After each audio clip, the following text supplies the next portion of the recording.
తిరుపతి జిల్లా నగరి నియోజకవర్గం పరిధిలో పుత్తూరు మున్సిపాలిటీలో బాబు షూరిటీ మోసం గ్యారంటీ కార్యక్రమంలో పాల్గొన్న మాజీ మంత్రి R K Roja, MLC Varadu Kalyani, municipal chairman Haribabu, YSR Congress party కార్యకర్తలు, మాజీ మంత్రి ఆర్కే రోజా మాట్లాడుతూ జగనన్న ప్రతి ఇంటిలో ఎంతమంది పేదవాళ్ళు, ఎంతమంది వెల్ఫేర్ స్కీమ్స్ కి అర్హులున్నారో కులం, మతం, పార్టీ చూడకుండా అందరికీ చేశాం కాబట్టి అందరూ మనకు ఓటేసేస్తారు అనుకున్నాం.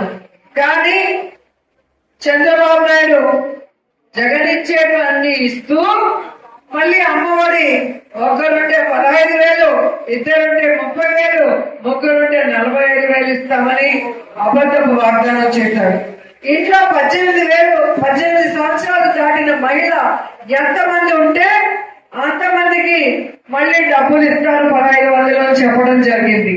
అలాగే రైతు మరొక 20,000 అన్నదాత సుఖీభవ అన్న పేరుతో ఇస్తానని చెప్పడం జరిగింది. ఇలా ఎన్నో 143 వాగ్దానాలని మేనిఫెస్టోలో పొందుపరచడం జరిగింది. సూపర్ 6 లో అయితే ఆడవాళ్ళకి మరి రాష్ట్రం అంతా ఆనందంగా ఫ్రీగా తిరగచ్చు అని ఈ పెద్ద మనిషే పబ్లిక్ మీటింగ్ లో పబ్లిక్ గా అబద్ధం చెప్పాడు. ఈ రోజు ఏమంటారు, భయం వేస్తోంది, ఎలా చేయాలో తెలియటం లేదు, ఖజానాలో డబ్బు లేదు అంటాడు. నేను ఒకటే అడుగుతున్నాను చంద్రబాబు నాయుడు గారిని, నువ్వు దిగిపోయే రోజు 100 కోట్లే ఉండింది ఖజానాలో. జగన్మోహన్ రెడ్డి గారు ఏ రోజు ఖజానాలో డబ్బు లేదు, నాకు భయం వేస్తుంది, నాకు వణుకొస్తుంది, నేను చేయలేను అన్న మాట మాట్లాడలేదు. ఈ రాష్ట్రంలో ఎలా డబ్బును సృష్టించాలి, ఏ విధంగా పేద ప్రజల కష్టాలు దూరం చేయాలి, ఎలా ఇచ్చిన వాగ్దానాన్ని నిలబెట్టుకోవాలన్న చిత్తశుద్ధితో ఆయన పరిపాలించాడు. కాబట్టి ప్రతి వాగ్దానాన్ని చెప్పిన డేట్ కి బటన్ నొక్కి ఒకేసారి రాష్ట్ర వ్యాప్తంగా ఉన్న లబ్ధిదారుల అకౌంట్ లోకి వేయడం జరిగింది. కానీ జగనన్న దిగిపోయే రోజు ఎన్ని వేల కోట్ల ఖజానాలో ఉన్నాయి. ఎలక్షన్ అయ్యా కూడా మన వాళ్ళకి డబ్బులు పడ్డాయిగా, డ్వాక్రా అక్క చెల్లెళ్ళకి, రైతులకి. మరి జగనన్న అన్ని వేల కోట్లు పెట్టిన తర్వాత ఎందుకు మీరు బీదడుపులు ఏడుస్తున్నారు అనేది ఫస్ట్. 3 సార్లు ముఖ్యమంత్రిగా చేసిన మీకు ప్రతిపక్ష నాయకుడిగా ఖజానాలో డబ్బుందా లేదా, మనం ఈ వాగ్దానాలు చేస్తే రేపు అధికారంలోకి వస్తే నెరవేర్చగలమా లేదా అన్న బుద్ధి జ్ఞానం మీకు లేదా అని చంద్రబాబు నాయుడు గారిని అడుగుతున్నా. ఎందుకంటే వారు మేనిఫెస్టోని రిలీజ్ చేసే రోజు బీజేపీ నాయకులు ఇలా తోసేశారు. మీరు టీవీలో చూస్తుంటారు. ఎందుకంటే అవి చేయలేము, ఈ చంద్రబాబు నాయుడు దొంగ మాటలకు మనం సపోర్ట్ చేస్తే రేపు మనని కూడా తుమ్మెత్తి పోస్తారని బీజేపీ నాయకులు భయపడి ఇలా తోసేసి దూరంగా నిల్చున్నారు. ఇక బుర్రలేని పవన్ కళ్యాణ్ పాపం చంద్రబాబు నాయుడు ఏం చెప్తే అది నిజమని నమ్ముతాడు.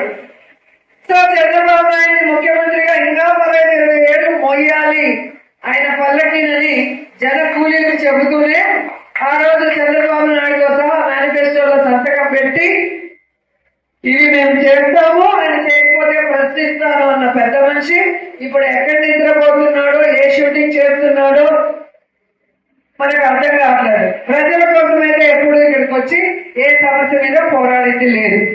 అంత రిలాక్స్ గా ఉన్న డిప్యూటీ సీఎం ని ఏ రాష్ట్రంలో కూడా మనం చూసుండలేదు.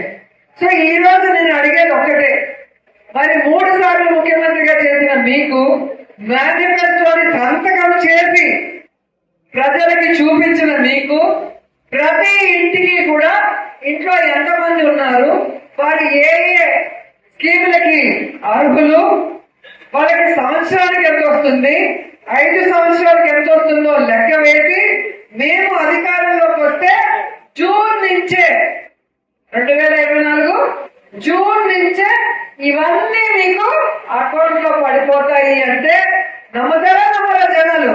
ఎందుకంటే ఆల్రెడీ జగనన్న బటన్ నొక్కితే అన్ని వస్తున్నాయి. సో అలాగే అవుతున్నారు.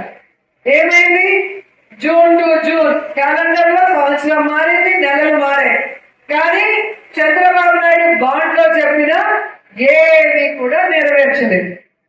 దీని మీద జగన్మోహన్ రెడ్డి గారు రీకాలింగ్ చంద్రబాబు నాయుడు మేనిఫెస్టో. ఎందుకంటే గతంలో అధికారంలోకి వచ్చాక చంద్రబాబు నాయుడు వాళ్ళ వెబ్సైట్ లోనే మేనిఫెస్టో తీసేసిన ఘనుడు. ఎందుకంటే మేనిఫెస్టో అంటే ప్రజలు చూస్తే గుర్తిస్తారు, మనం జిల్లాలకు వెళ్ళినప్పుడు మనల్ని ప్రశ్నిస్తారని వాళ్ళు మేనిఫెస్టో తీసిన ఘనులు కాబట్టి వాళ్ళకి మేనిఫెస్టోని గుర్తు చేయాలని ఈ కార్యక్రమం పెట్టారు. ఎందుకంటే మీ అందరికీ తెలుసు, జగనన్న ముఖ్యమంత్రిగా ఉన్నప్పుడు జగనన్న ఆఫీస్ నుంచి కింద స్థాయి విలేజ్ ఆఫీస్ వరకు సెక్రటరీ వరకు అందరికీ మేనిఫెస్టో ఇవ్వడం జరిగింది మన పార్టీని. దాంట్లో మనం ఏమేమి వాగ్దానాలు చేశామో అవన్నీ ప్రజలకి అందుబాటులోకి వచ్చాయా లేదా అని అందరూ కూడా చేసే విధంగా వాళ్ళని పరుగులు తీయించడమే కాకుండా ప్రజాప్రతినిధుల్ని ప్రతి ఇంటికి గడప గడపకు వెళ్లి మనం చెప్పినవి అందాయా లేదా, ఎక్కడైనా ఆఫీషియల్స్ ఎక్కడైనా కొల్లుడయ్యి నాయకులతో ఎవరికైనా రాకుండా చేశారా తెలుసుకొని వాళ్లకు చెయ్యండి ఇలా చెప్పాడు. ఆ విధంగా మనం పనిచేద్దాం. సో అదే విధంగా చంద్రబాబు నాయుడు చెయ్యలేదు కాబట్టి ఆయన మేనిఫెస్టో ఏంటి గుర్తు చేయాలని ఈ కార్యక్రమాన్ని విజయవాడలో మీటింగ్ పెట్టి అనౌన్స్ చేస్తే ప్రతిదీ కాపీ పేస్ట్, కాపీ క్యాట్ అంటారు చూస్తారా. సో జగన్ గారు ఏం చేస్తే దాన్ని కాపీ కొట్టడం తప్ప పని చేయడు చంద్రబాబు నాయుడు. అలాగే ఇది కూడా మనం రీకాలింగ్ చంద్రబాబు నాయుడు పెట్టాము, ఎందుకంటే ఆయన చెప్పింది చేయలేదని. వెంటనే సుపరిపాలన తొలి అడుగు అంటూ వాళ్ళ మనుషుల్ని పంపించారు.